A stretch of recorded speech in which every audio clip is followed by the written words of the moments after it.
Hi hello welcome to ivy entertainments. Demand మీదున్న జాన్వీ కపూర్ భారత సినీ పరిశ్రమకి శ్రీదేవి పేరు పెద్దగా చెప్పక్కర్లా. ఈ అతిలోక్ సుందరి అటు అందంతోనూ ఇటు అభినయంతోనూ అందర్నీ అలరించింది. ఇక ఈ సుందరి కుమార్తె జాన్వీ కపూర్ కూడా అటు నార్త్ ని ఇటు సౌత్ ని ఒక ఊపు ఊపుతోంది. ఏ ముహూర్తంలో జూనియర్ ఎన్టీఆర్ 30 ఒప్పుకుందో అప్పటి నుంచి జాన్వీ కపూర్ కెరీరే మారిపోయింది. సౌత్ ఇండస్ట్రీకి రావడంలో విపరీతమైన జాప్యం చేసిన ఈ అతిలోక సుందరి వారసురాలికి మెల్లగా అవకాశాలు క్యూ కడుతున్నాయి.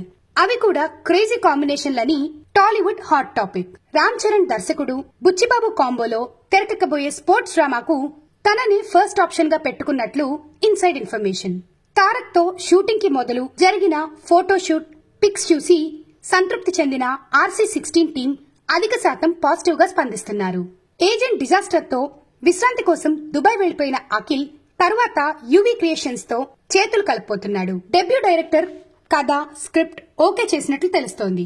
ఇప్పుడు మరోసారి రీచెక్ చేసుకునే పనిలో ఉన్నారు. అయితే ఈ సినిమాలో కూడా జాన్వీనే హీరోయిన్ గా పెట్టాలని నిర్మాతలు రికమెండ్ చేస్తున్నారు. ఇలా ఇంత మంచి ఛాన్సెస్ వస్తే ఎవరు మాత్రం వదులుకుంటారు? అయితే ఇదంతా అఫీషియల్ కావడానికి నెలల సమయం పడుతుంది.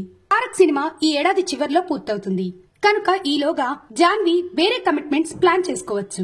ఇప్పటికైతే ఇవన్నీ చర్చల్లో ఉన్న వార్తలే, కానీ ఇంకా కన్ఫర్మ్ కాలేదు. ఒకవేళ జాన్వీ ఒక 4 ఏళ్ల క్రితమే ఇలా ఎంట్రీ ఇచ్చి ఉంటే 2-3 హిట్లయితే ఖచ్చితంగా పడేవి. బాలీవుడ్ లోనే సెటిల్ అవ్వాలనే లక్ష్యంతో ఫీమేల్ ఓరియంటెడ్ కథలు చేయడం, ఆశించిన ఫలితాలు ఇవ్వకపోవడం, అదే పనిగా కోకో కోకిల రీమేక్ చేసుకున్న ప్రయోజనం దక్కలేదు. ఫైనల్ గా స్టార్స్ తో జతగడితేనే మంచి ఫ్యూచర్ ఉంటుందని గుర్తించి తల్లి బాటలోనే వెళ్లాలని నిర్ణయించుకుంది జాన్వీ కపూర్. తమిళ్ తెరంగేట్రం కోసం తండ్రి బోని కపూర్ కథలు వింటున్నారు. ఇటువంటి మరిన్ని అప్డేట్స్ కోసం please like, share, comment and subscribe to ivy entertainments.